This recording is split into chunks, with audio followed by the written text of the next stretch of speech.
Cada vez que alguien dice, este joven o esta niña tiene vocación, te imaginas inmediatamente que es vocación sacerdotal. Y no es cierto. Todos tenemos vocación. No hay nadie que no tenga vocación. Yo tengo la vocación al sacerdocio, pero antes, mucho antes, vocación a la vida cristiana.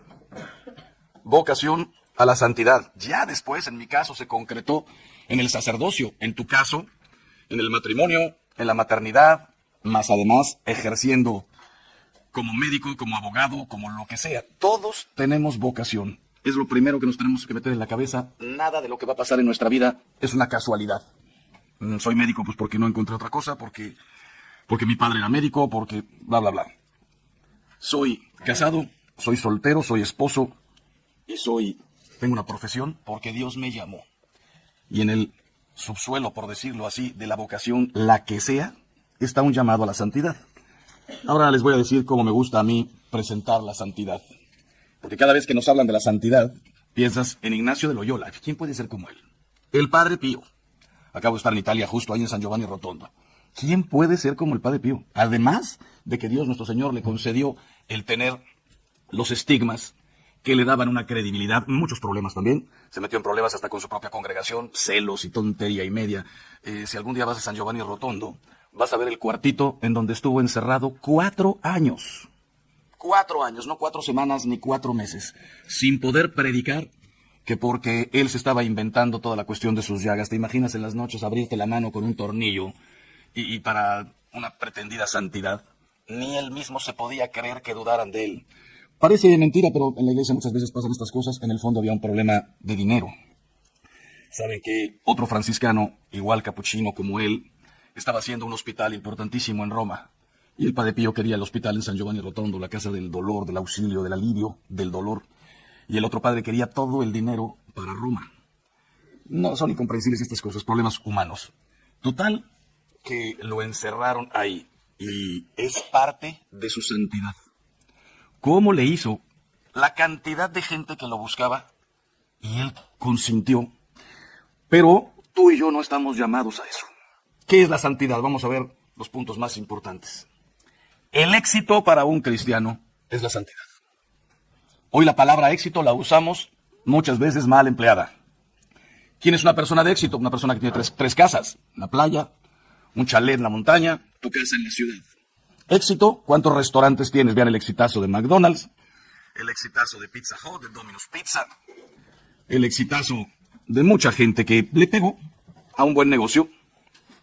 La santidad es el verdadero éxito para un cristiano. La santidad, se podría decir, es mi negocio. No solamente pensando en la eternidad, no se trata nada más de que el día que me muera me quiero ir al cielo con zapatos. Un día dije esto y al final de la charla una señora se acercó y me dijo, padre, cuando yo me muera, no me gustaría irme al cielo así inmediatamente. Digo, ¿por qué? Hombre, por lo menos pasar al purgatorio unas 4 horas. ¿Para qué? Para ver quién está. Y para poder decirles a todos, te lo dije. Te lo dije. ¿Te imaginas encontrarte a tu suegra en el purgatorio?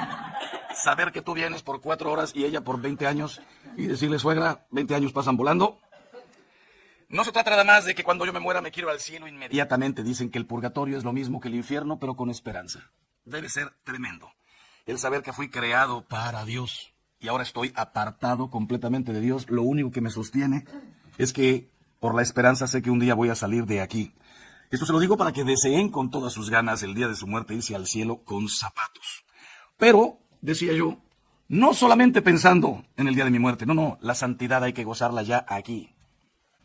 La amistad con Dios, vivir en gracia, tranquilidad de conciencia. Hay mucha gente que tiene la conciencia en modo avión. Ahí no suena nada. Hablas mal, chismes, a lo mejor robas un poquillo aquí y allá, deseas cosas que no deberías desear. Hoy es un problema. Enciendes la televisión, las mejores series, todas tienen escenas, todas tienen cosas.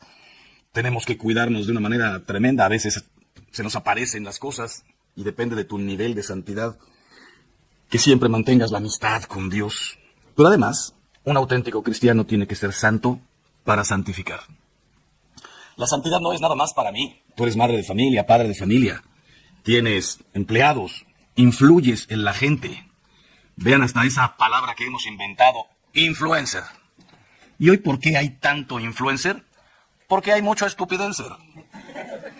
Es increíble la cantidad de seguidores que tienen los que no dicen nada. No aportan nada. Reggaetoneros, standuperos, etcétera, etcétera. Y lo siguen 4 millones, la misma Shakira. Hizo una canción en contra de Piqué, su ex. Que está horrible, pero pues digo, es una colección de insultos con música.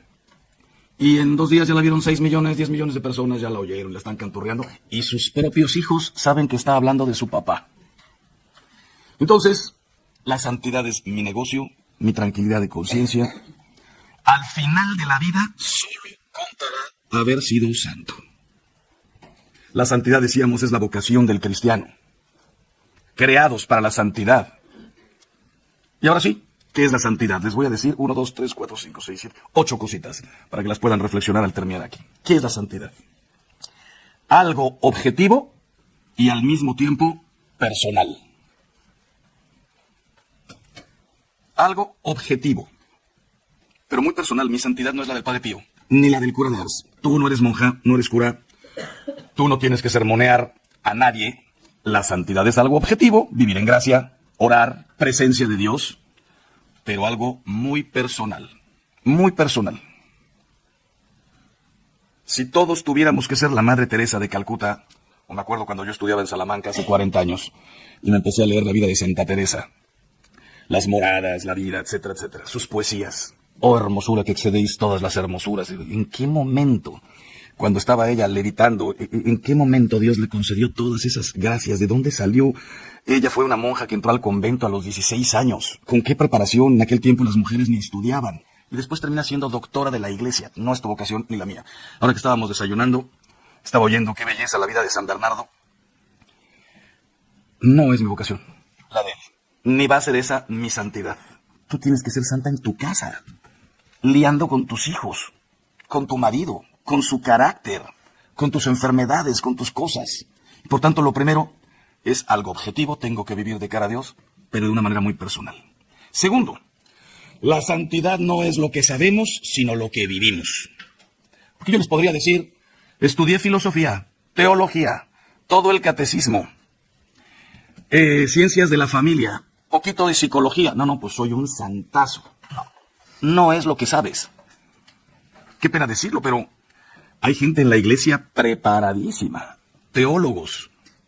Este que le hizo la guerra al Padre Pío, grandísimo teólogo, y fastidiando a una persona, y era sacerdote. La santidad no es lo que sabemos, sino lo que vivimos. Tercero, la santidad es vivir el primer mandamiento, el amor. Pueden imaginarse lo que fue en la última cena, cuando dice Jesús, un mandamiento nuevo os doy, que os améis los unos a los otros. Solamente que ese mandamiento existía desde el Levítico, tercer libro de la Escritura, 1900 años antes de Cristo. Ya estaba escrito.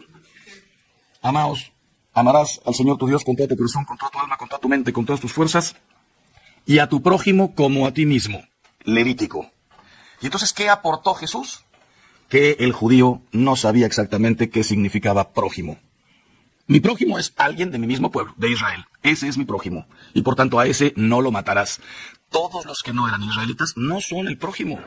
Al contrario, entra a tierra de los hititas y no sé cuántos más. Tiene cosas el Antiguo Testamento increíbles. Entra, toma posesión de la tierra, mata hombres, mujeres, niños y vacas. Yo hubiera dicho, hombre, deja las vacas, no fastidies. Algo tendremos que comer después. Hombres, mujeres y niños. ¿Dónde está el mandamiento entonces del amor? No era el prójimo. Vean cómo viven. Para los musulmanes, todas las religiones que no se han encontrado con Cristo están así. Para los musulmanes nosotros somos paganos. Para los más radicales, puedes explotar en un súper y matar 30 personas e irte al cielo como premio. Los judíos, no crean que estoy hablando de los judíos españoles, los judíos de Tecamachalco en México, que ya no viven el judaísmo para nada. Su ley es el dinero. Los judíos de Jerusalén, los de sombrerito, los de caireles, los ortodoxos. Para ese tipo de gente, ni siquiera te saludan en la calle, no se vayan a contaminar. No te dan la mano, pero ni de broma. Yo he ido 32 veces a Tierra Santa. No he visto a un judío a los ojos. Y yo los busco, me encantaría. Somos hermanos, saludarnos. No se voltean ni siquiera a verte. Entonces, en la última cena, Jesús dice, bueno, no lo dijo en la última cena, en el sermón de la montaña. Habéis oído que se os dijo, ama a tu hermano y odia a tu enemigo. Pues yo os digo, y lo cambió todo. Orad por quien os persigue, poned la otra mejilla, perdonad 70 veces 7. Este tema del perdón es de cuidado, ¿saben por qué? Di una charla en Chihuahua hace muchos años, pero me acuerdo perfectamente porque eran más de 4,000 personas y comencé con esta pregunta. ¿Qué significa 70 veces 7? Pues siempre están las personas que gritan y responden, todo y siempre. Qué bueno que lo saben, hay que perdonarlo todo y siempre. Les voy a hacer 3 preguntitas. Primera, ¿se puede perdonar el adulterio y la violencia? No les miento, de las 4,000 personas, unas 3,000 dijeron sí. Segunda pregunta, la primera pregunta fue, ¿se puede perdonar todo y siempre? 3,500 personas, sí. Segunda pregunta, ¿se puede perdonar el adulterio y la violencia? Bajó como a 500 personas que siguieron diciendo sí. Tercera pregunta, ¿cuántas veces? Nadie respondió. Yo con la gracia de Dios te puedo perdonar un adulterio. Vamos a ponerle 2 en 50 años. ¿Te tengo que perdonar adulterio semestral? Oye, ya estamos en junio y no te has metido con nadie.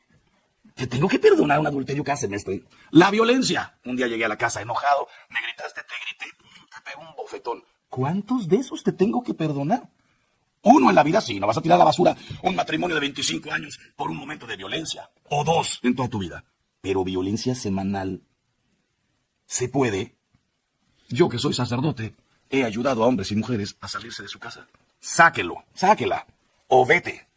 Córrelo. Con la violencia no se puede. Nadie te pide que te quedes en un matrimonio violento. Vas a dañar a tus hijos. O un hombre que le pone el cuerno cada vez que le da la gana y que ya lo ven los hijos y la dignidad, ¿dónde quedó? Pero entonces, ¿cómo aplicar lo que dice Jesús? Todo y siempre. La respuesta es relativamente sencilla. El mismo que dijo que hay que perdonar todo y siempre, es el mismo que dijo que existe el infierno. Y que muchos, por desgracia, van... entonces es que hay cosas que Dios no perdona. No, Dios perdona todo y siempre. ¿Por qué existe el infierno? ¿Quién se va a ir al infierno? Los pecadores. No, hombre, no, yo vine a salvar a los pecadores. ¿Sabes por qué existe el infierno y quién se va a ir? Los que no pidan perdón. Los cínicos y las cínicas. Alguna estará pensando, mi cuñada es una cínica. No estoy hablando de tu cuñada, estoy hablando de ti y de mí. Yo puedo cometer un adulterio y después caigo de rodillas, lloro, me arrepiento y te trato mejor que en toda mi vida. Un día me dijo una señora, padre, mi matrimonio se mejoró, creció, se fortaleció a partir del adulterio de mi marido. Y dije, ¿qué? Desde ese día, padre, ¿cómo le dolió? ¿Qué arrepentimiento? Soy la reina de la casa, se desvive, ¿cómo me trata? No le estoy sugiriendo a nadie que cometa un adulterio. Con un adulterio todo se arregla, entonces saliendo de aquí venga todos a cometer un adulterio. No, les dije ayer, creo, no te metas en este tema, es una desgracia, una tragedia. Pero si ya pasó, que se note el arrepentimiento. ¿Qué será peor, un adulterio o lo que hizo San Pedro? Aunque todos te nieguen, yo no te negaré. Aunque todos te abandonen, yo nunca te abandonaré. Lo dijo en la última cena delante de los... Yo creo que ya nada más eran 10. Ya se había ido Judas. Ahora sí que hasta era un insulto. Ves a todos estos, aunque todos estos te nieguen. Yo no. Yo soy mejor que todos ustedes. Yo no voy a caer. Pedro, Jesús le tuvo que decir, Pedro, ¿de qué hablas? Hoy mismo me negarás 3 veces. No te negaré. Y saliendo, lo negó. No delante de unos soldados, delante de unas mujeres. El rudo pescador de Galilea, delante de unas mujeres que le dijeron, tú hablas como Galileo. Por Dios, mujer, no conozco a ese hombre. San Pedro, San Juan y Santiago fueron los únicos 3 que estuvieron en todos los milagros de Cristo. Cada rato dice el Evangelio, tomando consigo a Pedro, Santiago y Juan, la resurrección de Lázaro, el hijo de la viuda de Naín, la transfiguración. Pedro dijo, hagamos aquí 3 chozas. Lo que le dio Jesús a Pedro fue increíble. Pero ¿cómo se arrepintió? Después de su pecado. Fue muchísimo peor que un adulterio. Un adulterio es una cuestión pasional. Lo que hizo este hombre fue, primero, ensoberbecerse. Soy mejor que todos los demás. Aunque todos te niegan, tú sabes quién es Pedro. Yo soy Pedro. Yo no niego. Delante de 3 mujeres. Pero bueno, todo esto para decirles, se puede perdonar. El que se arrepiente se puede perdonar y una persona arrepentida no te lo debería volver a hacer. Si lo vuelve a hacer y lo sigue haciendo, significa que no está arrepentido. Es un cínico, una cínica. Esto se aplica nada más a los pecados graves, a los pecados chiquitos. Ya sabemos que todos los días pecamos 7 veces, dicen los santos. Se me escapa un pensamiento, una palabra. Y el otro día hace 4 años, yo tengo 58 años, cuando cumplí 54, nos juntamos 140 compañeros a celebrar 35 años de haber entrado a la universidad, o más bien de haber salido del bachillerato. Y nos juntamos y dice una señora compañera mía, bueno, mi primera sorpresa es que ya a nuestros 54 años de edad, ya había muertos y muertas. Casados, divorciados, divorciadas, amigos míos que yo nunca lo noté y resulta que después salieron del closet, como se dice, que dices, ¿cómo? ¿En qué momento? Sí, hasta pensábamos mujeriego. Vi abuelos, vi divorciados, vi viudos, todo. Y dice una de las compañeras, ¿qué les parece si hacemos un chat? Y así nos vemos 3 veces al año en lugar de una cada 2 años. Y cometí el error de dar mi teléfono. La primera semana, bendecido viernes. Feliz lunes. Un ratón tocando el piano. Yo a más de alguno le dije, ¿eres idiota?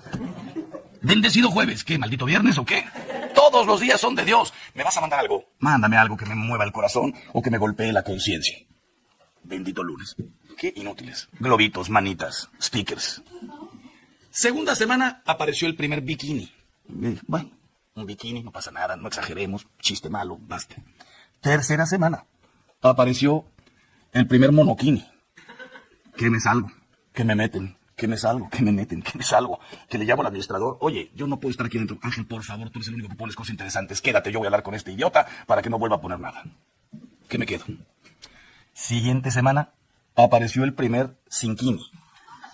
¿Qué me salgo? ¿Qué me meten? ¿Qué me salgo? ¿Qué me meten? Me acuerdo que estuve 10 días con el celular aquí. Me decía mi mamá, Ángel, préstame tu celular nada más para ver una dirección. Un segundito, déjame ver quién fue el último imbécil que puso algo. ¿Se puede estar con el celular así?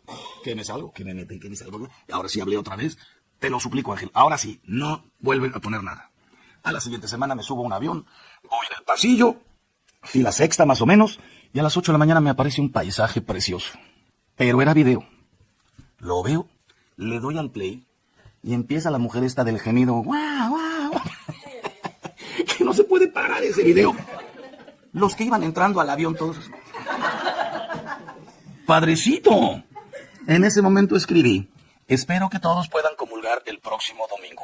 Y que me salgo y que bloqueo al administrador. Vivimos en un mundo tan complicado que no hace falta buscar el mal. Está por todas partes. Me dicen, padre, ¿ya vio la serie Roma? Está buenísima, ¿eh? Yo te las tengo que recomendar. Pero te tienes que aventar un par de escenas por capítulos de estas que ni siquiera eran necesarias. De la nada sale Calígula o el otro Nerón con 3 mujeres, todos en cueros. Te dices, madre mía, yo no estoy buscando nada de eso. Nada. Pero sale. Entonces, ¿por qué les dije esto? Porque cuando me metieron a ese chat y me salí, etcétera, etcétera, me daban ganas de pegarle a alguien. Me daban ganas de decirles, ¿cómo puedes tú ser, además, agente del mal? Agente del mal. ¿Sabes la cantidad de memes malos que se mandan de pornografía, círculos de señores, link, etcétera? No solamente yo veo el mal, me dedico a pasarlo, a transmitirlo, a hacer chats. La santidad es vivir el primer mandamiento, el amor. Todo se puede perdonar, sí, pero tenemos que arrepentirnos. Tenemos que arrepentirnos. Quinto o cuarto, ¿qué es la santidad? La unión con la voluntad de Dios. Les dije que era objetiva y subjetiva. Para mí, yo tengo que vivir en comunidad. Yo estoy consagrado a Dios, tengo que vivir en castidad. Tú también tienes que vivir en castidad, pero con tu marido, con tu mujer, tú en tu casa. Yo tengo que pedir una cantidad de permisos. Tú no le pides permiso a nadie. Y los dos podemos ser santos.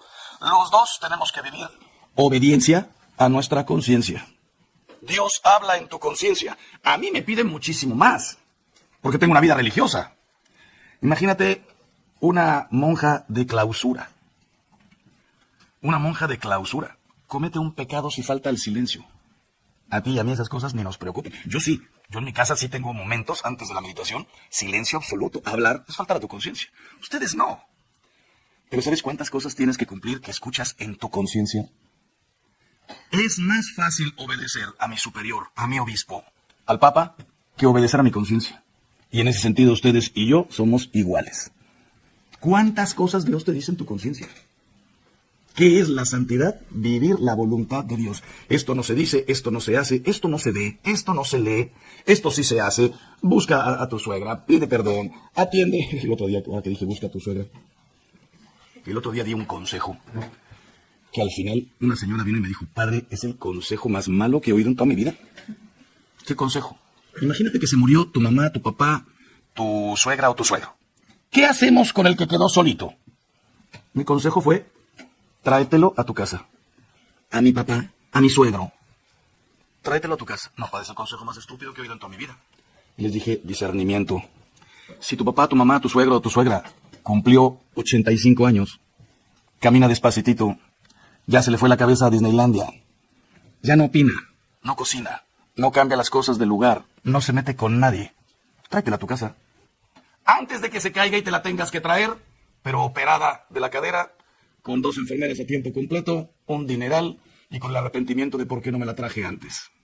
En cambio, si tu mamá, tu papá, tu suegra o tu suegro se quedó sola de 65 años, camina perfectamente, tiene la cabeza en su sitio, opina de todo, cocina, mueve las cosas, quiere mandar, déjala en su casa otro ratito.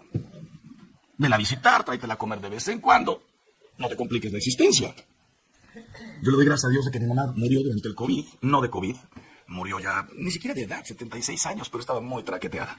Es viuda desde los 36 años, mi papá la dejó. Murió de cáncer mi papá de 42. Imagínate una mujer que se queda sola de 36 con 6 hijos y 3 negocios en el centro de Puebla. Se le vino el mundo encima. Pues bueno, murió en mis brazos. Yo dentro de la cama. Tuve la oportunidad de cuidarla su último año y medio. Hice cosas que jamás pensé que tendría que hacer. ¿Sabes lo que es darle de comer a tu mamá en la boca? Se le da de comer a los bebés, no a los papás. Al inicio me sentía mal, hasta que me di cuenta, le damos de comer, no se muere. Métela a bañar, métela al baño, súbela a la cama. Estábamos los 6 hijos, turnándonos de todo. Sobre todo los 4 que somos religiosos, porque nosotros somos 2 curas y 2 consagradas. No sé por qué Dios se fijó tanto en esa familia. Mi pobre madre, además de que perdió el marido, fuimos desfilando todos para afuera hasta que los últimos 2 se casaron. Entonces, lo que hay que llegar a hacer, vivir el amor, vivir la voluntad de Dios, cada uno a su manera, pero todos la voluntad de Dios. No el que diga Señor, Señor, sino el que cumpla la voluntad de mi Padre. Quinto, la santidad es vivir el Evangelio sin glosa. Es hacer del Evangelio la norma de mi vida. La perfección cristiana no es otra cosa más que vivir el Evangelio. Y por tanto, ahí les va el primer consejo de estos ejercicios espirituales. Durante estos días voy a decir varios. Apúntate los que quieras y ojalá los puedas cumplir. Saben que hacer ejercicios espirituales dentro de lo que cabe es la cosa más fácil del mundo. Te apuntas, pagas, apartas tu lugar y vienes. La verdadera gracia de los ejercicios espirituales es salir de aquí a vivir y a cumplir lo que Dios te haya pedido estos días. Ahí te va lo primero. No te vayas a la cama sin leer todos los días 3, 4, 5 minutitos el Evangelio. A lo mejor aquí hay gente de misa diaria. Yo donde trabajo ahí en Puebla, tengo una cantidad de gente de misa diaria. Es una maravilla. Misa diaria, Eucaristía diaria. Lo comprenderemos el día de nuestra muerte. ¿Por qué no comulgué más? ¿Por qué no te amé más? Así como yo les digo a los matrimonios, qué pena estarte muriendo a los 70 años, 80 años en cama y tener unos remordimientos. ¿Por qué no amé más? ¿Por qué no le dije a mi mujer más veces que la quería? ¿Por qué no le agarré más la mano en la calle? Me dice una señora, padre, le doy la mano a mi marido en la calle y me la suelta. Mi marido solamente me da la mano el domingo en misa cuando el padre dice pueden darse la paz. ¿Por qué no amé más? Imagínate que te pasa eso, pero no conyugalmente, sino como cristiano. Tenía yo una parroquia a 2 calles de mi casa. Tenía el Santísimo. Había capilla de adoración perpetua. ¿Por qué no hice todo eso? Entonces, les decía, primer consejo, lee el Evangelio. Lee el Evangelio todos los días. Metí el tema de la misa, porque alguna puede pensar, si yo voy a misa todos los días, ¿tengo además que leer el Evangelio en mi casa? Yo te recomiendo que sí. El Evangelio que te leen los domingos o todos los días no es completo, o se va saltando. Hoy es una fiesta, nos ponen un Evangelio que no era el que tocaba. Yo me refiero a tener el Evangelio como libro de cabecera con una estampita y todos los días irlo leyendo. te vas a enterar de una cantidad de cosas.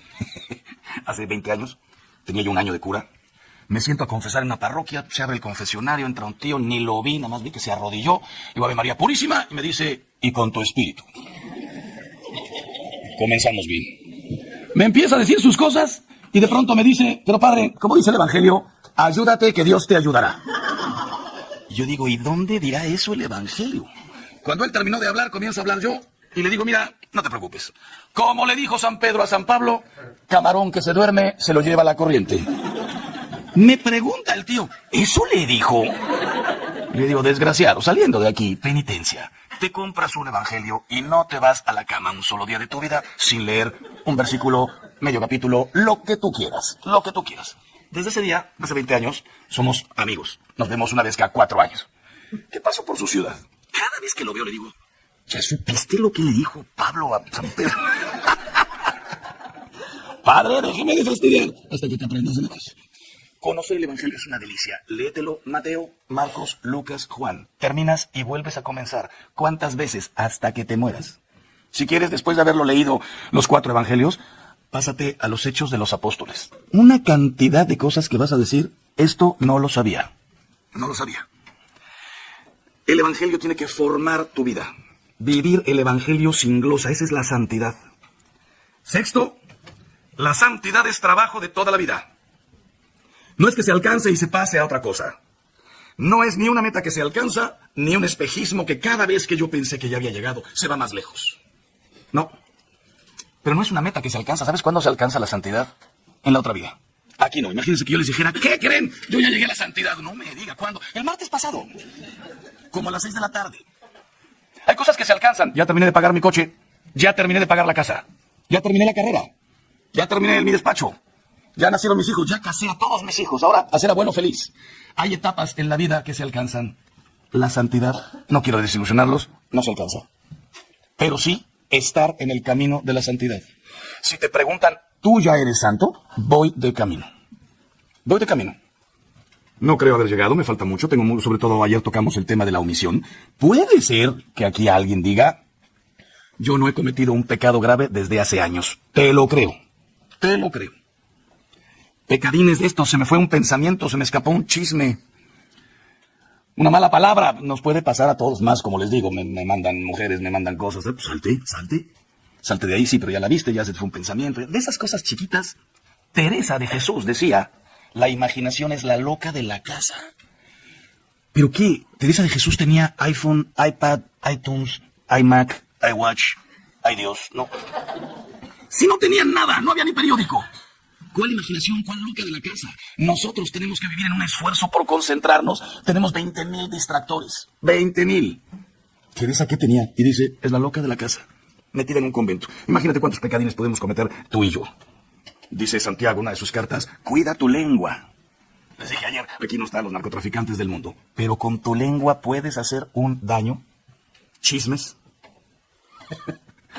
El otro día leí que una mujer fue en México a un lugar y pregunta, ¿perdón, es aquí donde se da el curso para dejar de ser chismosa?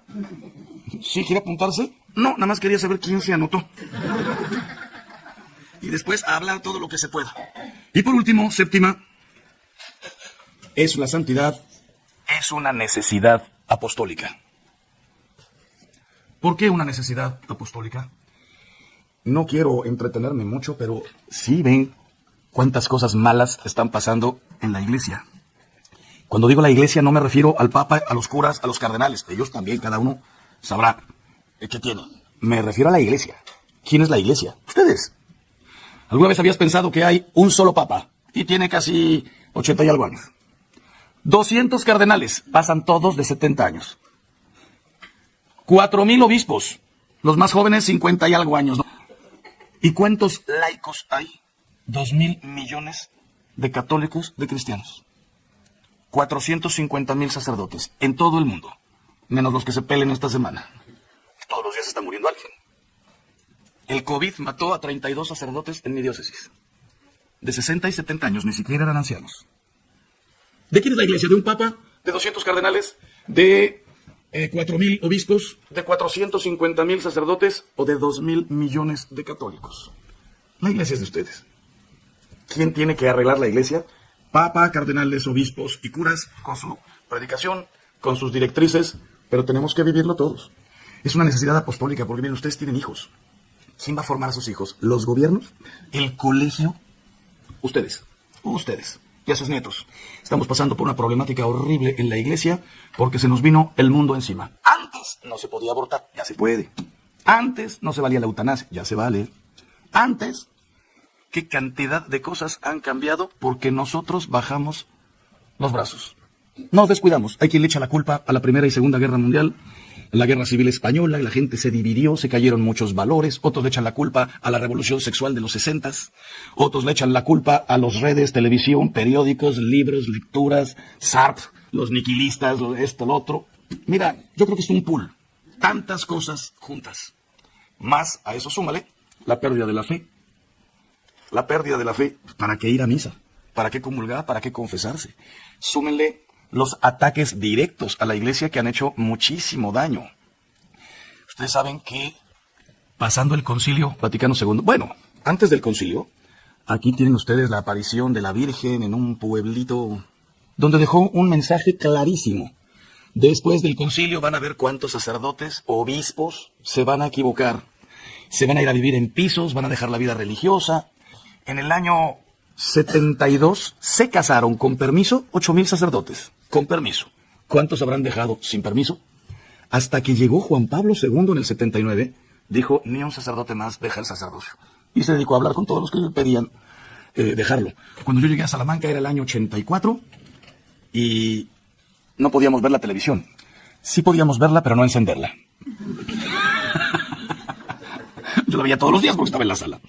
Nunca la había encendida hasta que terminé el noviciado. ¿Te lo puedes creer? 2 años sin ver una televisión.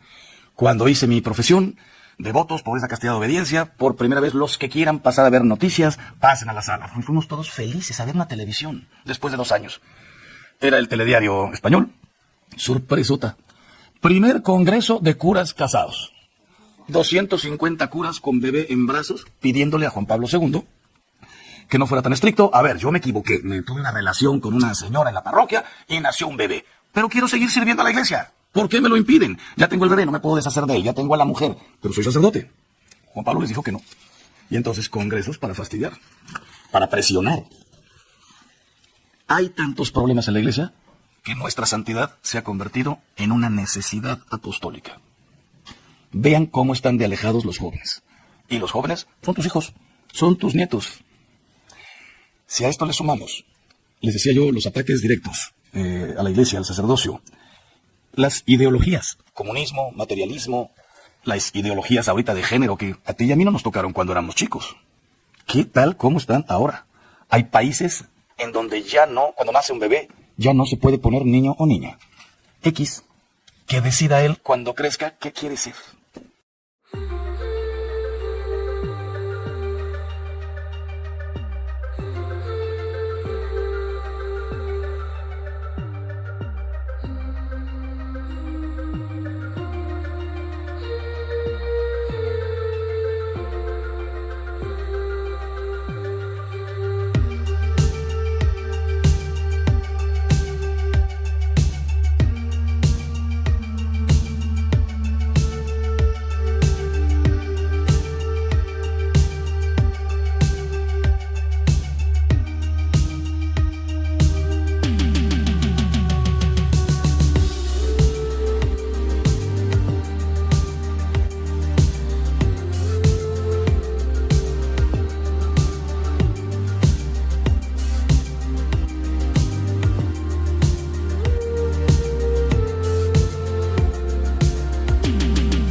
¿En qué momento llegamos a esto? Y cosas peores veremos. Pues bueno, ¿qué es la santidad? Mi vocación no es lo que sé, sino lo que vivo. Es vivir el primer mandamiento lo mejor que pueda. Es vivir la voluntad de Dios. Es conocer y vivir el Evangelio sin glosa. Es un trabajo de toda mi vida. Céntrate y concéntrate, y es una necesidad apostólica. Los dejo con estas reflexiones, nos vemos según el horario al ratito, pero a bajar a estas ideas, y cuando digo bajar, conviértanlas en oración. Cada puntito que dijimos, te vas a la capilla y, Señor, que yo viva el Evangelio. Señor, aumenta mi fe. Señor, que te conozca. Señor, que viva mi vocación. Con esto se puede hacer oración.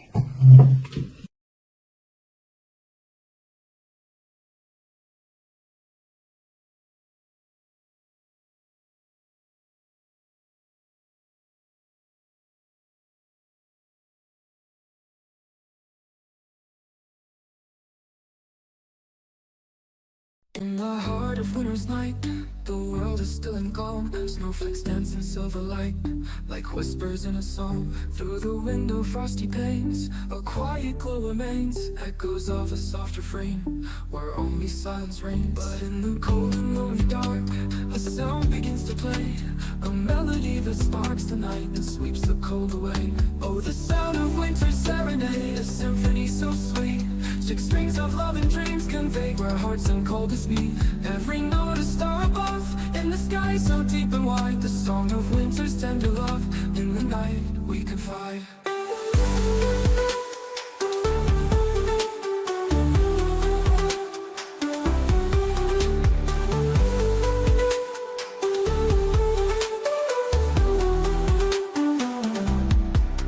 Hands upon the old guitar, fingers soft and warm, playing through the quiet stars, a shelter.